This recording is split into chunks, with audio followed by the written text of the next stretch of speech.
Our third topic of discussion in geometry today is the Pythagorean theorem.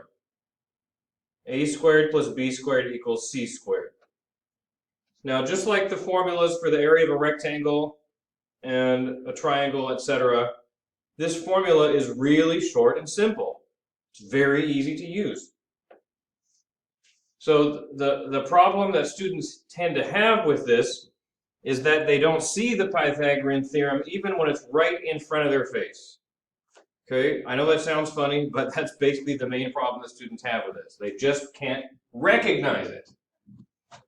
So a student will have a problem like this in front of them on their paper, and they're just stuck and can't get started. I just don't know what to do. What's the first step?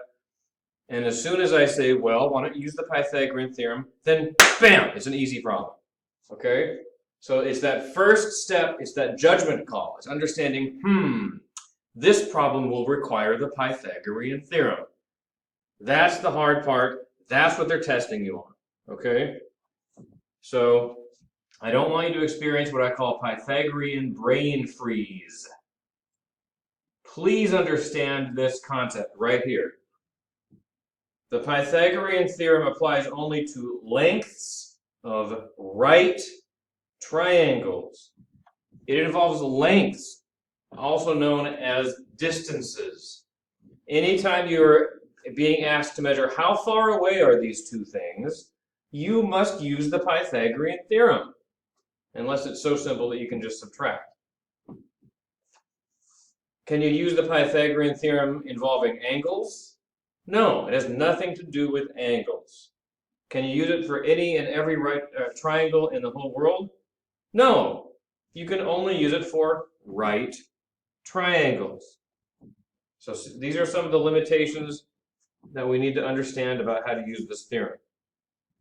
Okay, so let's go ahead and practice using it to find sides x and y on your handout. Now, first of all, I want you to notice that one of these sides of the triangle is a little different from the others. And that is the side that we call C, also known as the hypotenuse. How do we recognize which side of a right triangle is the hypotenuse? Well, it's opposite of the 90-degree angle. So here's the 90-degree angle. It basically points to the hypotenuse. It's always going to be the longest side.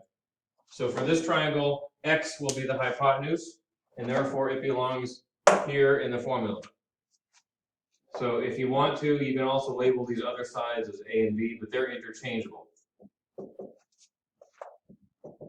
Okay, so this formula would be written this way. 3 squared plus 2 squared equals x squared.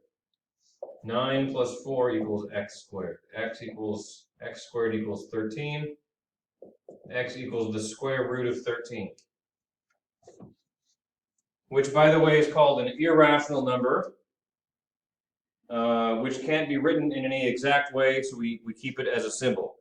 If you're working on a multiple choice problem, you will need to keep your answer this way in its exact irrational form. That's the exact answer for number 14. Question number 15 says round this number to the nearest thousandth.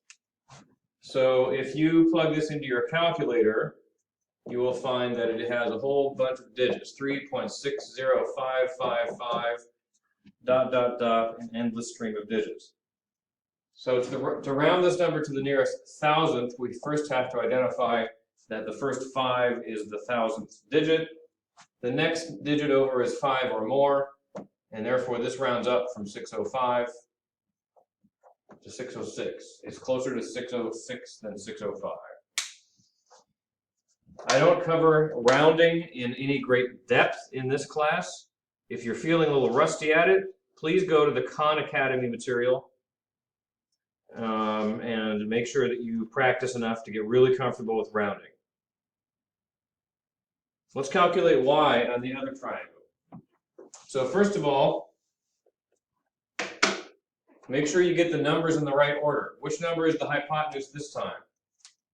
Opposite the 90-degree angle is the 5, okay? So the 5 is the number that needs to go by itself on one side of the equation. 3 squared plus y squared equals 5 squared. 9 plus y squared equals 25. Y squared equals 16.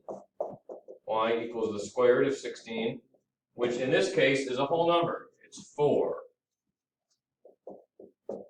When you have a right triangle with all whole numbers, it's called a Pythagorean triplet. If you look at the top of the next page of your handout, you'll see that I've identified the first 2 Pythagorean triplets for you to memorize or be familiar with.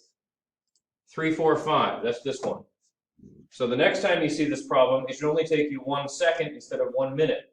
You can skip this part and just say, I recognize that triangle. The answer is 4. You can do the same for a 5, 12, 13 triangle. We're going to go one step better and talk about how to apply this with similar triangles. To do problems like number 17, we will be able to find W and Z in your head. Now I'm going to cheat a little bit because I have to present this to you for the first time. I'm going to work on the whiteboard, but we will pretend that the whiteboard is inside your mind. All right, so we're going to have to remember our discussion of similar triangles. Similar triangles have the same shape but different sides. Same angles, their sides are proportional. So when we see a right triangle like 6, 8W, we are going to see if it just happens to be proportional to a triplet that we know. And the way that you do that is you look for a common factor. So in this case, we have a 6 and an 8. 6 and 8 have a common factor of 2. So that means that this triangle is 2 times as big as some simpler, smaller one. It's 2 times as big as what? Well, 6 is twice as big as 3. 8 is twice as big as 4. So this triangle would be 3, 4, we know that one. It's our good friend, the 3, 4, 5. If this triangle is twice as big as 3, 4, 5, then it must be 6, 8, 10. So when you get practiced at this, you should be able to do that in your head pretty quickly. It's not that hard. Pause the video and try it for this example.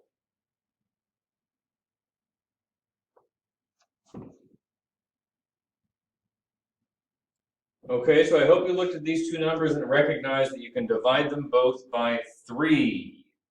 So if you pull out the 3, that'll leave you with a 13 here and a 5 here. So this is a 5B13 triangle. And if you recognize that triplet, that's easy, that's 12. 3 times 12 is 36.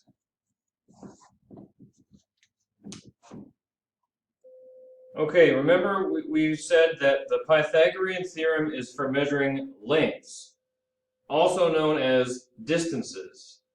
If you want to measure the distance between any 2 points in the plane, you've got to use the Pythagorean theorem. It's the only way to do it. And this, again, is where a lot of students experience Pythagorean brain freeze. So let's demonstrate this with the example on your handout. I've drawn a coordinate system, not necessarily to scale, but there are 2 points on it, 5, 6, and the point 8, 10. And the question is, what's the distance between them? How far apart are they? Okay, so you'll understand that these 2 points are separated both horizontally and vertically. We're going to have to measure the horizontal and vertical distance in order to work this problem out. So if you went from here to here, you could go horizontally and vertically. I hope that we can measure each one of those. By the way, it's really, really helpful to understand the coordinates of that point. Can you understand where that point is located? When you look at this coordinate system, you'll see that its x-coordinate is at 8 because it's right underneath this one. And its height is 6 because it's at the same height as that point. Okay, so this point is 8, 6. So if you were to go horizontally from 5, 6 to 8, 6, how far would you be going horizontally? 1, 2, 3. 3 steps, right? 8 minus 5 is 3. And then if you move vertically from a height of 6 to a height of 10, 10 minus 6 is 4. You're moving a vertical distance of 4. And this is a right triangle because it's in the xy coordinate plane. So even though there was no right triangle drawn here, we drew one. And then it made the problem really easy. 3, 4, 5.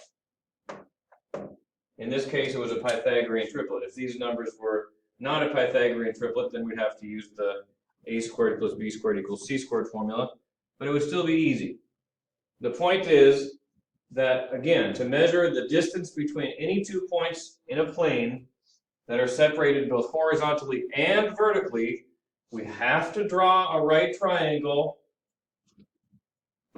figure out where the corner point is located, subtract to measure the length of each side, and then use the Pythagorean theorem.